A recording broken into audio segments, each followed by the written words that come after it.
Ready for bar.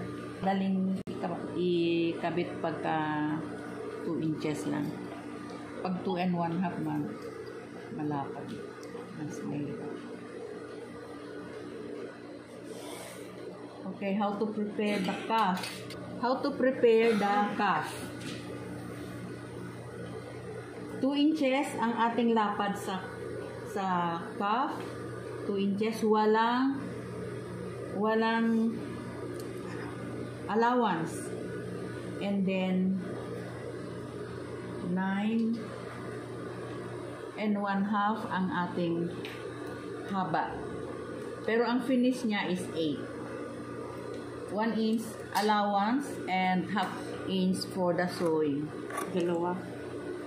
Dalawa, left and right.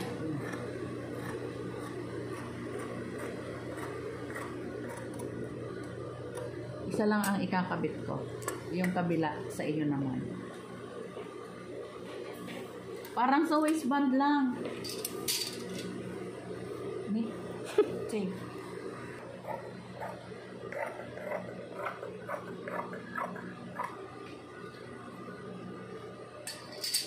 So, how to prepare the cuff. Ito yung kanyang inner lining o pelon. Ganyan, no? I-attach natin sa ating tela.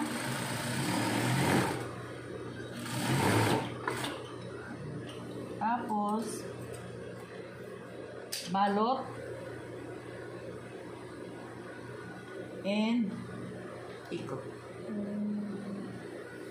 Dapa. Parang sa color. Nasaan yung aking pilon? Yan.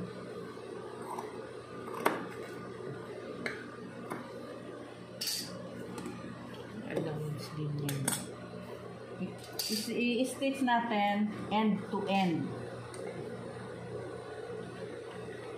Balot, then reverse.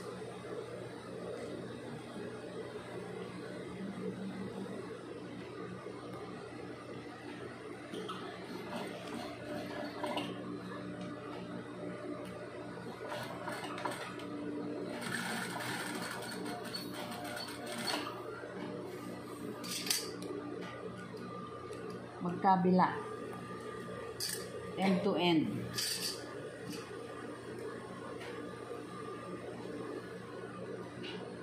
Eksakto lang dito sa kabila niya.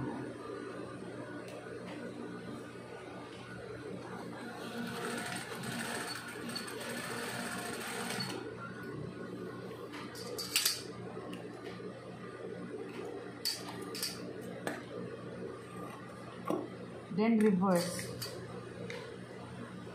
Kunin natin yung point ha. Naka-point talaga yan. Para maganda ang kanyang cuff.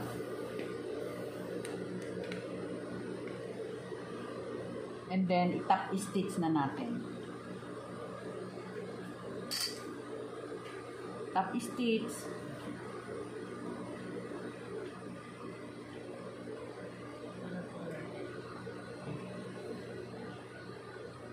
Huwag kang magtatap ng sagad.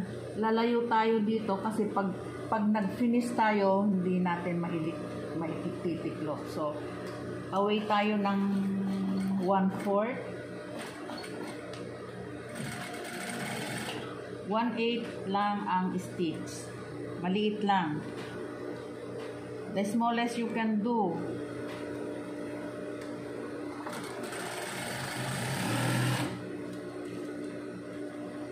Naka-point dapat ang corner.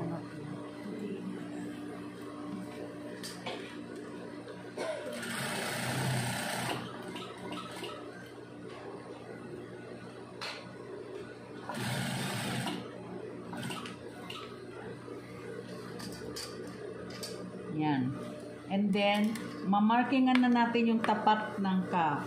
Marking para alam mo kung saan ka dadaan kapag nag-attach na sa sleeve.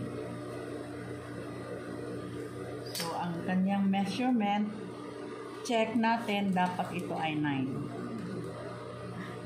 9. Okay. Please subscribe. Thank you for watching.